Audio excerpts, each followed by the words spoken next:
Hello, and welcome back to the Sustainable Brown Girl podcast. This show exists to connect Black, Brown, and Indigenous women who are interested in sustainability. Our goal is to inspire, encourage, and educate each other, from gardening to thrifting to minimalism to veganism and everywhere in between. We are all on a journey to taking care of our bodies and our planet. I'm your host, Ariel Green. Fashion is one of the best ways to represent ourselves and our unique personalities. As someone who's concerned about environmental and social issues, learning about how your clothes are made is really important. If you've been in the sustainability community for a while, you've probably heard the term fast fashion. This is the mass production of cheap, poor quality, or disposable clothing. Some of the top offenders are Forever 21, H&M, and Fashion Nova. There are several problems with the production and life cycle of these brands, including human rights issues for long working hours and hazardous working conditions, extreme water usage, and the dumping of untreated toxic wastewaters, as well as the shed of microfibers from synthetic fabrics entering our water streams. So in order to avoid supporting fast fashion brands, many people turn to shopping secondhand or supporting businesses with more ethical practices, like today's guest. Today's featured sustainable brown girl is Caeresa Richardson, the owner of Gypsy Freedom, Central New York's first sustainable fashion boutique. After spending many years as a corporate engineer, Caeresa created Gypsy Freedom to unite style and awareness, making them accessible for the everyday woman. Through her unique perspective, both technical and chic, she empowers women to express their social values through their personal style. Thank you so much for joining us today, Caeresa. Oh, it's my pleasure, Ariel. Thank you so much for having me. Yes, first of all, I love your background. The pink and the flowers is just like, oh, delicious.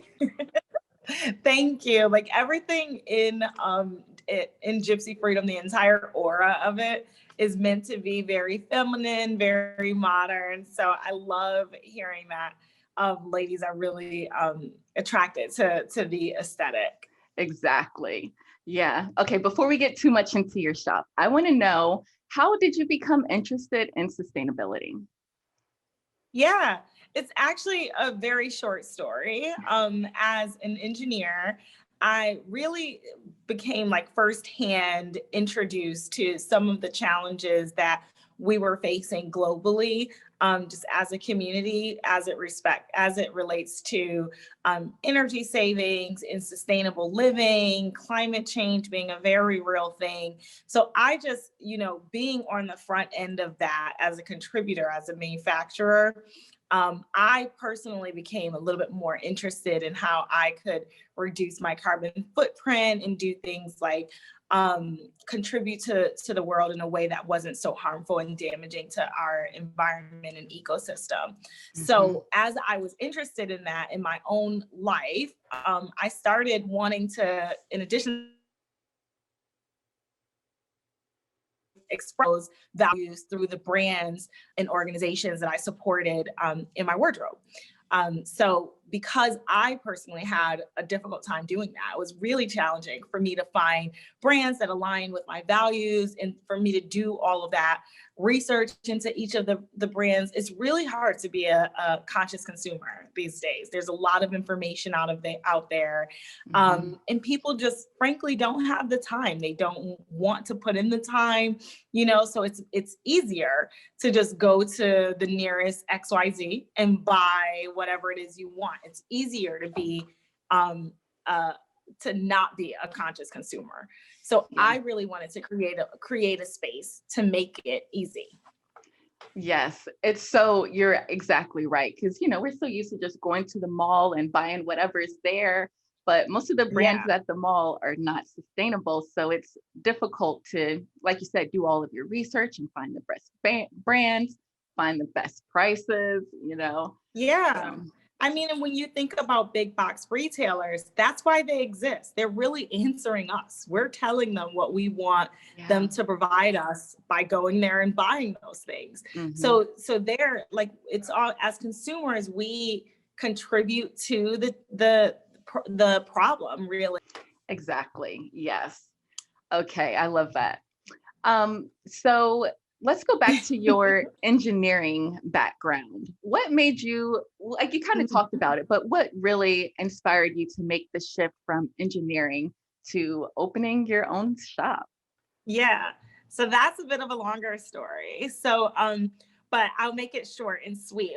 So I felt like while I was working as an engineer, I really was learning a lot of skills, managing global projects, traveling the world, managing multi-million dollar product lines. I really felt like I learned a lot of entrepreneurial skills that I could use and transfer into my own business should I choose to. So I always, in the back of my mind, planned to retire and open some form of a boutique or go into fashion in some way, into the fashion industry in some way. But I was just really scared. I was really scared that I had a nice, stable income. I had a way to provide for my family. You know, I was really scared to take the leap. But eventually, 2 years ago, I really just started doing some deep soul searching, and mainly as it relates to elevating brands and organizations and people that don't deserve to be elevated.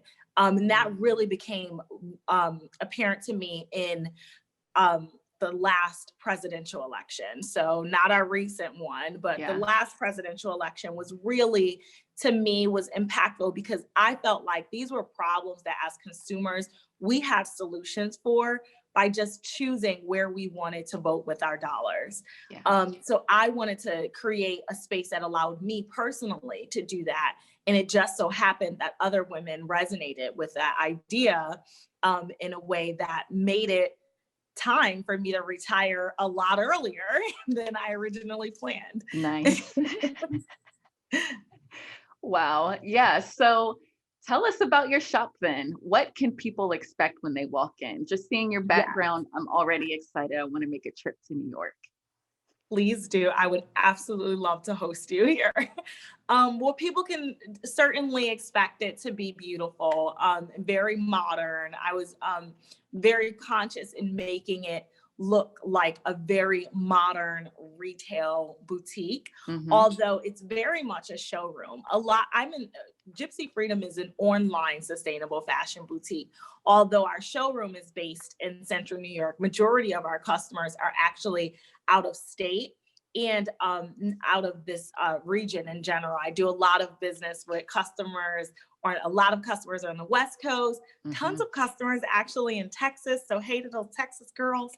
And we'll actually be planning throughout the year a couple of really fun pop-up shops and trips to introduce ourselves to some of our out-of-state customers. So Wow. certainly stay tuned for that. But Yeah. definitely people can expect it to be modern. I was really conscious of that as well because um, the perception of sustainable fashion, the I would say misperception, is that it's not modern, that it's not wearable, that Mm, it's not everyday clothing that I can go to work in, that is this very hippie aesthetic. But that is mhm. not true. You know, there are very modern wearable brands. We carry phenomenal denim brands, awesome vegan leather brands, a lot of which I'm wearing. So it was really important for me to make sure that that translated into my aesthetic. Absolutely. Yes. So you say it's a showroom. Do people come in and shop? Do you have like a variety of styles and sizes in the shop? Absolutely. Yep. So Okay. it's a very shoppable showroom. We have our hours. We're open every single day of the week, Monday through Sunday, different hours of the day. So there's a retail component. People can also book private shopping hours with me. Nice. where I can do some styling for them Mm, and help them identify what their values are. I think one thing, one concept of being a conscious consumer that has sort of gotten lost along the way in our big box consumerism is the fact that this thought and idea that you come into a store and it's like, tell me what I should buy, mm, there's mm-hmm. that concept. Whereas, I love to bring it back to you. Like, what are your values? You might be vegan, so I want to be able to show you our vegan options, our non-wool options. You might really care a lot about brands that donate to charities. So I really want to show you those brands and then learn more about what's missing from your wardrobe and help you plug those brands into your wardrobe. Wow, that's such a personalized experience. I love that. Yes, it's a very personal experience. Yeah, that's amazing. So, is that something that you only offer if people come into your store? What about people who are shopping online? Yes, so I have tons of fun with virtual shopping appointments. So Okay. I also offer one-on-one virtual shopping appointments. So again, people can either email us or call our showroom to set up an appointment with me to do some personal shopping. And again, one of the additional services that we plan on offering throughout the year is a closet, some sort of a closet cleansing service or a closet analysis service. So again, Wow. stay tuned. A lot of growth is happening with Gypsy Freedom, even though it's a pandemic and things Mhm. are in a downturn and all of the, naysayers and things. But we're actually in a growth period of my business, adding services where it provides value to the ladies who need it. That's fantastic. Wow. That's so amazing. I'm really excited for you. I'm probably going to have to check out one of those virtual appointments because I need I a would little be help. so pleased. Yes. And they're fun. They're meant to be like little mini sip and shops. So I Cute. also host these monthly sip and shops the third Thursday of every month. And it's so much fun, Ariel. So literally it's just you with your quarantini, whatever version of it you want. Mine is typically some form of a cocktail. Uh-huh. Yep. And we have live models and we broadcast live on Instagram and Facebook. And that is meant to really just connect with this community of women who support Gypsy Freedom and who want to be more informed consumers. So we educate you about the materials. We always have some form of a brand highlight. I've had tons of the founders of our brands on each of our sip and shops. So they're really, really fun. Wow. That is so cool. Okay, now I'm wondering about the different brands that you have in your shop. So, how do you source them and what qualities do you look for in a sustainable brand? Yeah, so there are three qualities in general that I'm looking at. First is ethical and humane production. So I like to look at the brands and see if there are any form of fair trade certifications. A lot of times, being a fair trade certified brand is expensive. So smaller brands, may not be able to invest in the certification, but that does not mean that they're not using fair trade practices. So for those brands, I like to meet with the founders of those brands and learn about um, their practices with their garment workers and things Hmm. like that. So that's the first tenet of what I'm looking for in a brand. The other is materials. So if they have any aspect of sustainable materials, I am very much interested in carrying that brand in our store. So many of our brands are using hemp or bamboo or tencel, which we all love, and Yeah. linen and all natural goody fabrics. And then the other tenet is social consciousness. So say if a brand, they at a minimum have to have some form of fair trade practice, production practices, that is our basis. But say they don't necessarily use sustainable fabrics, but there's a huge social cause that they're tied to, and they donate to charities, and that is the central model of their business. that their business is formed around, then I'm excited about that brand and want to carry them. So one of the brands in that fall under that type of window would be something like a Starfish Project. So they're a jewelry brand. It's not that they're not interested in using sustainable fabrics and materials. They're more interested in saving women from human trafficking and using the proceeds of their products, their jewelry products and accessory lines to fund their work in that area. I see. Okay, that makes sense. There are many ways to be sustainable. It's not just about the types of materials you use and the, packaging that things are in. So Absolutely. that's Yep. And I great. think that's one of the things, Ariel, that makes it a bit intimidating, right? Yeah. Like if you're just now entering this, what does it mean to be sustainable? You might think you have to like check all of these boxes, Mhm. and I, again, like to just bring it back to you. What do you value and how can I help connect you to those values? Yes, that's amazing. And I feel like by shopping with you, of course you have, all of these beautiful products but you don't have to worry about, making sure that it comes from a sustainable company and all that. Like you do all the work for us, so it makes it so much easier, like we were talking about Exactly. earlier. Yeah. Because I was in those shoes, girl. I was working a 9 to 5 and wanting to find these things, Mhm. and it was difficult. So Yeah. I'm coming from the same fabric. Yes. So you have the first sustainable fashion boutique in Central New York. So have you faced any challenges with starting your sustainable business? Yes. The initial challenge was finding enough brands to carry in a retail space as large as mine. Okay. So that was an initial challenge. And it's not that all of these brands don't exist. A lot of them don't exist to carry through a retailer. So a lot of them are just direct to consumer, and that's excellent.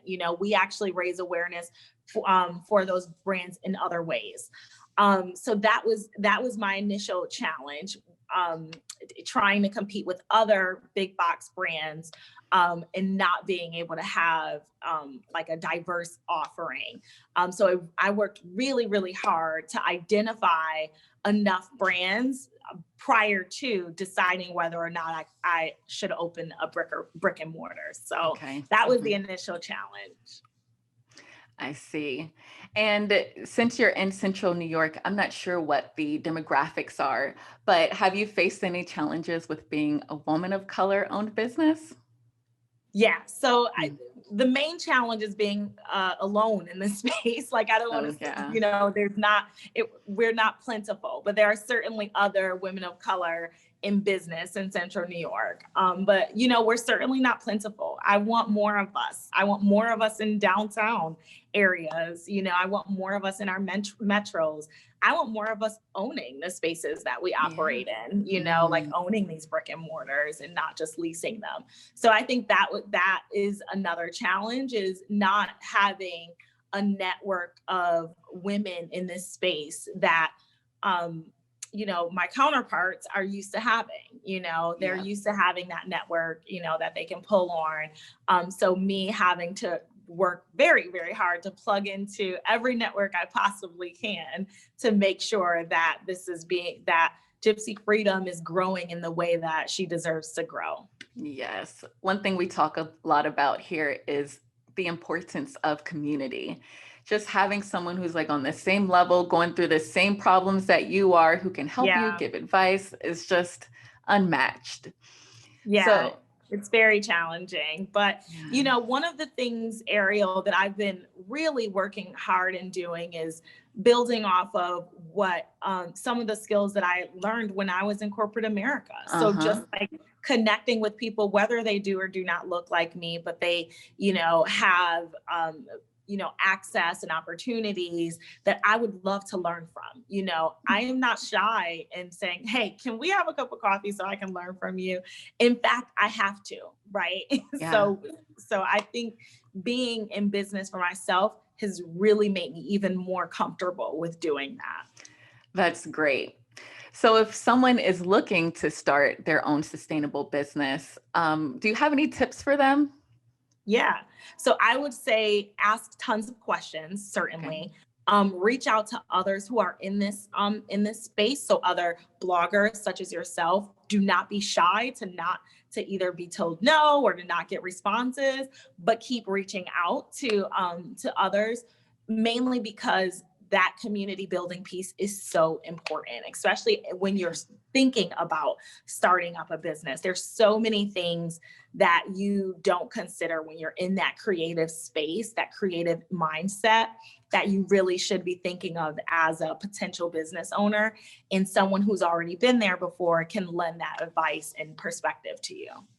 Yes, exactly. So just try to find a community pretty much, huh? Absolutely. Get plugged in. Yeah. Absolutely. And luckily, the sustainable fashion community is very collaborative. Hmm. So many of my brand partners that I carry at Gypsy Freedom, the founders I talk to regularly and ask advice regularly. And that is so rare as a retailer to experience. Mm, I see. Wow. So we talked about your plan for pop-up shops this year and more virtual events. Do you have anything else planned for the shop? We have many things planned, and here's what I'm going to offer Okay. to you, Ariel, and your listeners. Please follow along and sign up for our newsletter so that you can be the first to hear about them. So I mentioned our pop-up shops. I mentioned, our sip and shops, which are the third Thursday of every month. Those are sort of our community building. The one other aspect I'm really excited for is this space right here in Central New York, where I am trying to use as a conduit to expose others to zero waste living and just sustainable living in general. So we actually will begin hosting mini trunk shows here for other brands. Oh yeah, girl. Other Nice. sustainable fashion brands and business owners who may be online, similar to how I was with Gypsy Freedom prior to opening my brick and mortar. So it's a great opportunity to get exposure to physical customers, to talk to customers live one-on-one, and to also learn from a business owner like myself. Yes. Wow, that's great. So did you say it's just for fashion people or also like other types of brands too? Yeah, so actually other brands as well. So Okay. I am aligning with several different brands who preferably do not already have a brick and mortar and Mhm. are looking for opportunities to get in front of their customers. So in looking for opportunities to do like market analysis and evaluate which products do well and things like that. Pop-up shops are excellent opportunity for that. So we'll be presenting them as trunk shows, so longer term pop-up shops, 1 to 3 month long pop-ups. Wow. Yeah. That's a great opportunity. Yeah, yeah. So if you know of folks with startup sustainable type businesses, certainly please have them email us at shopgypsyfreedom@gmail.com, where I can connect with them and better learn whether or not this will be a great alignment for them. Yes. Okay, will do. And if you're listening and you think that your brand will fit in with her mission, then please reach out. All right. Now, for in regards to fashion, what is one thing that anyone can do to be more sustainable? I would say start with your own closet. So Mhm. first, take inventory of everything that you have in there and wear it. I really would love to just eliminate this excuse of we have nowhere to go that's fancy, so I can't wear my fancy clothes. Like, no, this is this is why we purchase these clothes to begin with. Put them on and wear them. So that's, the main start of this is you cannot be more sustainable than using what you currently have as often as possible. So the best way to do that, I always love to share tips about this. Get in the mirror, try things on, make outfits, make different outfits, pull inspiration from others. And then when you're stuck, ask for expertise like mine. Reach out to a stylist and see how you can maximize your own closet before you go out and start adding things to your closet. That makes sense. So look at what you have and try to see, what you need and what you can work with, what you already have. Yes. And then when you're ready to add things, Mhm. add them sustainably. So look for thrifting, maybe swapping with friends, look for sustainable brands. I always like to say before you actually start buying, beautiful, high quality pieces, look at what you have in your closet and figure out the materials and things that the materials and fits and styles that you absolutely love, so that when you invest in those investment pieces, you're confident about it because you know that material, you're happy with it, you've had experience with it and things like that. That makes sense. Great tips. Thank you for that. Of And course. so lastly, where can everyone find you online and where can they find your shop? Yeah. So everything in our shop is at shopgypsyfreedom.com. We're actually having a really fun Valentine's Day promotion this week. And next week is our sip and shop live on Instagram and Facebook. And we are on Instagram and Facebook at Shop Gypsy Freedom. Perfect. And what city is your shop in? We're in Syracuse, New York. Gotcha. Perfect. So if you're in that area, please go visit Caeresa's shop. I can't wait to go. I hope I can get up to New York soon. Oh my goodness. Would love to have you, Ariel. Thank you. And thanks so much for being on the podcast. Thanks for having me.